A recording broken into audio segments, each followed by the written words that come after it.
Good evening everyone, कैसे हैं आप लोग। वीकेंड को जनरली मैं ट्रैवल कर रहा होता हूँ, कई बार पर्सनल रीज़न से सेलिब्रेट करता हूँ। मंडे टू फ्राइडे जैसा भी ट्रेडिंग डेज गया हूँ, लेकिन सैटरडे संडे अपने आप को रिफ्रेश एंड रिचार्ज करना नहीं भूलता हूँ। तो कई बार जस्ट ट्रैवल करता हूँ, मोस्टली अपने आप को एंटरटेन करने के लिए, फ्रेश रखने के लिए। इस बार भी ट्रैवल कर रहा हूँ, लेकिन इस बार का रीज़न अलग है। एकेडमिक रीज़न से मैं झारखंड आया हुआ हूँ। ये मेरा होम टाउन भी है वैसे, by the way. But Jharkhand की कैपिटल रांची में हूँ अभी, और एक होटल रूम से मैं ये वीडियो आप लोगों के लिए बना रहा हूँ। बहुत ही बर्निंग टॉपिक अभी दलाल स्ट्रीट पे चल रहा है। स्टॉक मार्केट फैटर्निटी में सिर्फ इसी बात को लेकर के बहुत ज़्यादा चर्चा हो रही है कि स्टॉक मार्केट की जो टाइमिंग है वो 9 AM to 3:30 PM न होकर के अब ये करीब मिडनाइट 11:55 तक एक्सटेंड हो जाएगी। और ऐसा होने से डिफरेंट कॉम्प्लिकेशंस आएंगे, लेकिन साथ ही साथ इसमें बहुत सारी पॉजिटिव बातें भी हैं। तो आज के इस वीडियो में मैं यही एड्रेस करूंगा कि क्या फ़ायदे हो सकते हैं ट्रेडिंग टाइम एक्सटेंड करने से एक्सचेंज पे, और क्या पॉसिबल नुकसान हो सकते हैं। अगर आपने इस चैनल को सब्सक्राइब नहीं किया है तो इस चैनल को सब्सक्राइब कीजिए, वीडियोस को लाइक एंड शेयर कीजिए, और बेल आइकन को जरूर प्रेस कीजिएगा ताकि हमारे द्वारा पोस्ट किए गए वीडियोस के लेटेस्ट नोटिफिकेशंस आप लोगों के मोबाइल पे सबसे पहले पहुंच जाए। फ्रेंड्स, ये पहली बार ऐसा नहीं है कि ट्रेडिंग टाइम जो है एक्सचेंज पे चेंज हो रहा है। जब मैंने करियर शुरू किया था मुझे याद है मार्केट की जो ओपनिंग होती थी वो 9:55 पे होती थी। उसके बाद 9:45 AM होना शुरू हो गया, 10 मिनट पहले किया गया। और उसके बाद फिर से 9:15 पे मार्केट ओपन होना शुरू हो गई। उसके बाद फिर प्री मार्केट भी आ गया। प्री मार्केट मोस्ट लाइकली 2010 में आया, जहाँ पे 15 मिनट के लिए मार्केट जो है पहले ओपन होती है। 9 बजे से 9:07-8 तक का एक फेज होता है, फिर 9:08 से 9:12 का एक फेज होता है, फिर 9:12 से 9:15 का एक बफर फेज होता है। तो ये प्री मार्केट का एक कॉन्सेप्ट आया। लेकिन मोटा मोटी अगर आप मानेंगे तो 9 बजे मार्केट ओपन हो गया और 3:30 बजे तक चलने लगा।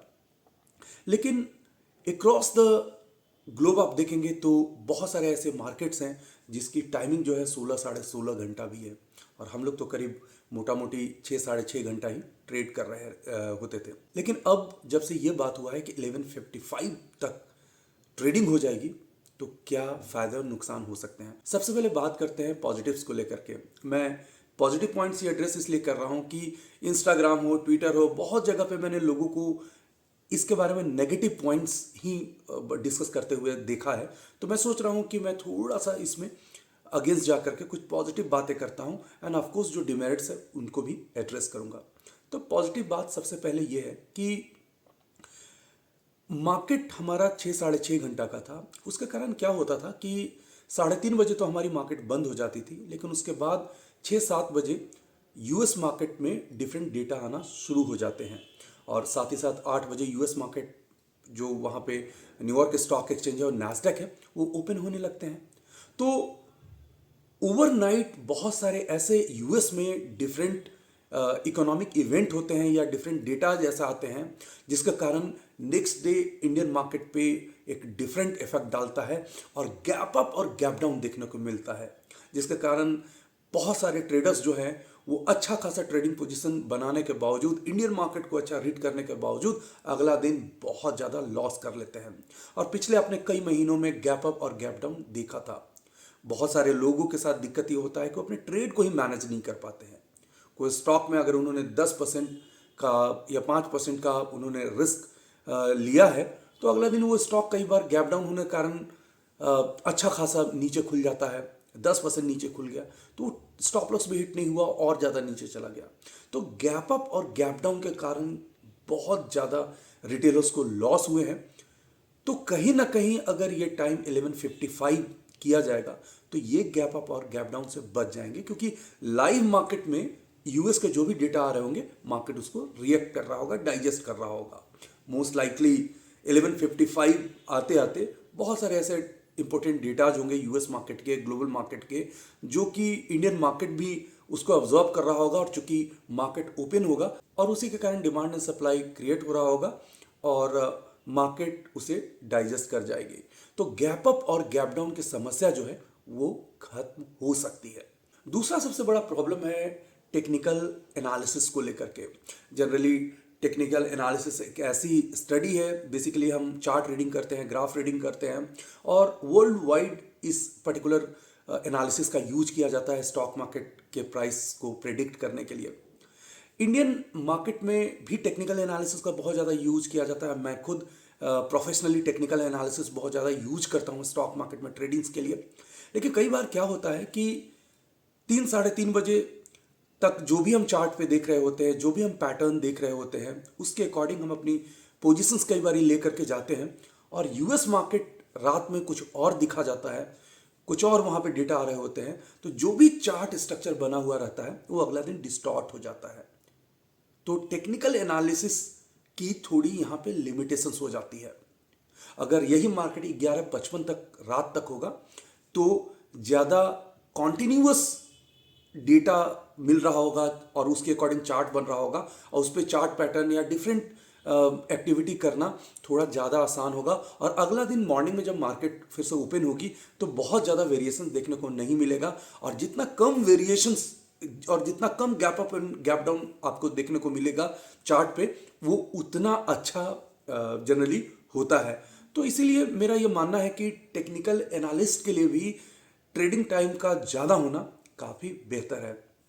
तीसरा पॉइंट मैं बात करता हूँ, बहुत सारे ऐसे लोग हैं जो सिंगापुर निफ्टी में ट्रेड करना चाहते हैं, लेकिन प्रॉब्लम यह है कि एसजीएक्स निफ्टी में अगर आप इंडियन टैक्स रेजिडेंट है, यहाँ पे टैक्स भरते हैं, तो आप सिंगापुर निफ्टी में ट्रेड नहीं कर सकते हैं। जब मार्केट का टाइम 11:55 तक हो जाएगा तो हमें सिंगापुर निफ्टी के बारे में ज़्यादा सोचने की ज़रूरत नहीं होगी, क्योंकि हम खुद की निफ्टी में अच्छे से ट्रेड कर पा रहे होंगे। नेक्स्ट पॉइंट ये भी है कि बहुत सारे ऐसे लोग जो स्टॉक मार्केट में अपना करियर बनाना चाहते हैं, ट्रेड करना चाहते हैं, और स्पेशली इंट्राडे ट्रेड करना चाहते हैं, लेकिन वो चूंकि जॉब में है, जॉब क्विट नहीं कर सकते हैं क्योंकि उन्होंने ट्रेडिंग शुरू किया है। उनके लिए बहुत अच्छा होगा कि वो अपना जॉब खत्म करके आराम से 6 से 12 बजे तक ट्रेड कर सकते हैं। बहुत सारे ऐसे लोग हैं और मैं इंटरेक्ट करता हूँ, बताते हैं कि वो अपने ऑफिस में ट्रेडिंग नहीं कर सकते हैं क्योंकि उनके लैपटॉप पे कोई भी एक्सटर्नल एप्लीकेशन जो हैं वो इंस्टॉल नहीं किया जा सकता है। मोस्टली आईटी कंपनीज में शायद ऐसा होता है, तो वो ट्रेड बिल्कुल कर ही नहीं सकते हैं। मोबाइल वगैरह पे भी ट्रेड करना उनके लिए थोड़ा सा डिफिकल्ट होता है। वैसे भी एनालिसिस जो है वो लैपटॉप वगैरह पे, सिस्टम पे थोड़ा सा बेहतर हो पाता है, ग्राफ रीडिंग वगैरह। तो उस केस में जब टाइम पीरियड 11:55 तक होगा तो बड़ा अच्छा होगा कि वैसे लोग भी जो इस मार्केट में ट्रेडिंग नहीं कर पा रहे थे जॉब कमिटमेंट के कारण, वो भी अब कंफर्टेबली ट्रेड कर पाएंगे। तो स्टॉक मार्केट का फ्यूचर तो काफ़ी ब्राइट होता हुआ नज़र आ रहा है। और वैसे भी बहुत सारे लोग जो इस मार्केट में पार्टिसिपेट नहीं कर पा रहे थे वो भी इस मार्केट में पार्टिसिपेट करेंगे। मार्केट का वॉल्यूम बढ़ते जाएगा, ये एक एडेड एडवांटेज है। और जब वॉल्यूम बढ़ता है तो ऑफ कोर्स ये एक्सचेंज के लिए, ब्रोकर के लिए ये बहुत ही बेनिफिशियल होता है। ओवरऑल स्टॉक मार्केट ग्रो करता है। तो मैंने बहुत सारे मेरिट्स आपको बता दिए। गैप अप गैप डाउन से आप बच जाएंगे, टेक्निकल एनालिसिस बेहतर कर पाएंगे, एसजीएक्स निफ्टी पे डिपेंड नहीं करना होगा आपको बहुत ज़्यादा, और खुद की निफ्टी पे बहुत देर तक आप ट्रेड कर पाएंगे, और वॉल्यूम्स बाजार में बढ़ते हुए नजर आएगा। अब बात करते हैं कुछ नेगेटिव पॉइंट्स को लेकर के। तो नेगेटिव पॉइंट सबसे बड़ा तो यही है कि ज़्यादा से ज़्यादा ट्रेडिंग आवर्स होंगे तो जो ब्रोकर्स हैं और एक्सचेंजेज हैं उनका ऑपरेशनल कॉस्ट जो है वो बढ़ जाएगा, और ऑपरेशनल कॉस्ट जब बढ़ेगा तो कैसे मीट करेंगे? आपसे ही चार्जेस लेकर के मीट करेंगे। एक ट्रेडर पे ही वो इम्पोज करेंगे सर्टेन डिफरेंट चार्जेस, या जो एग्जिस्टिंग ट्रांजैक्शन टैक्स है, एसटीटी है, वो सारी चीज़ें थोड़ी बहुत शायद बढ़ जाएगी, तो आपको ये चीज़ें झेलनी पड़ेगी।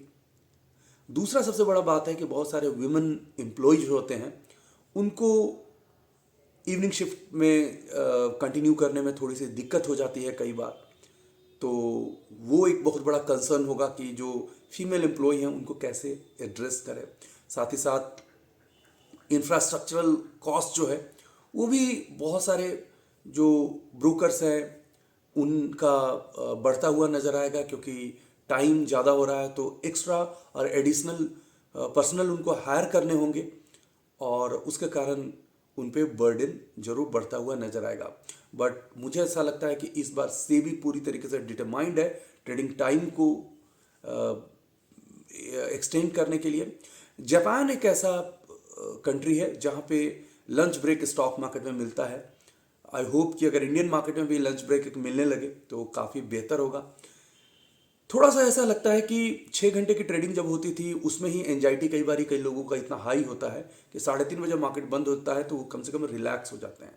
इतना लंबे ट्रेडिंग टाइम्स में तो मुझे ऐसा लगता है कि एंजाइटी और ज़्यादा बढ़ भी सकता है, प्रेशर बहुत ज़्यादा हो सकता है, न चाहते हुए भी ट्रेड हो जाएगा। मार्केट क्लोज होने के बाद लोग अपने फैमिली के साथ थोड़ा टाइम स्पेंड करते थे। ये मार्केट इतना ज़्यादा एडिक्टेड कई बार कर देता है कि आप अपने फैमिली वगैरह को भी शायद भूल जाएंगे अगर ट्रेडिंग टाइम जो है वो 11:55 तक रहेगा। बहुत ज़्यादा डिसिप्लिन की ज़रूरत होगी। तो ये कुछ डिमेरिट्स हैं जो मुझे लगता है कि ज़रूर इफ़ेक्ट डालेगा साइकोलॉजी पे और होल सिस्टम पे। तो let's see how it goes. मैं होपफुल हूँ, चूँकि मैं स्टॉक मार्केट प्रोफेशनल हूँ, पैशनेट हूँ, तो मुझे तो लगता है 24 घंटा मार्केट रहे तो शायद इसमें मैं बहुत सारी बातें आप लोगों से कर पाऊँगा। लेकिन कहीं ना कहीं end of the day we are human, तो हमें मेंटली अपने आप को रिलैक्स भी करना है। तो इस डिसीज़न को लेकर के और ये प्रोबेबल जो चीज़ें हो रही है ट्रेडिंग टाइम बढ़ाने की, उसको लेकर के मेरे पास तो मिक्स फीलिंग है, जो कि मैंने आप लोगों से इस वीडियो में शेयर किया। कमेंट सेक्शन में आप लोग ज़रूर बताइए कि आप लोगों का क्या ओपिनियन है इस नए प्रपोजल को लेकर के, ट्रेडिंग टाइम एक्सटेंड होने को लेकर के। और साथ ही साथ आप हमसे फेसबुक, ट्विटर, इंस्टाग्राम, कोरा और लिंक्डइन पे कनेक्ट हो सकते हैं। Thanks for watching, take care. Video को लाइक करें, शेयर करें, सब्सक्राइब करें और आने वाले वीडियोस के नोटिफिकेशंस के लिए बेल आइकन को दबाएं।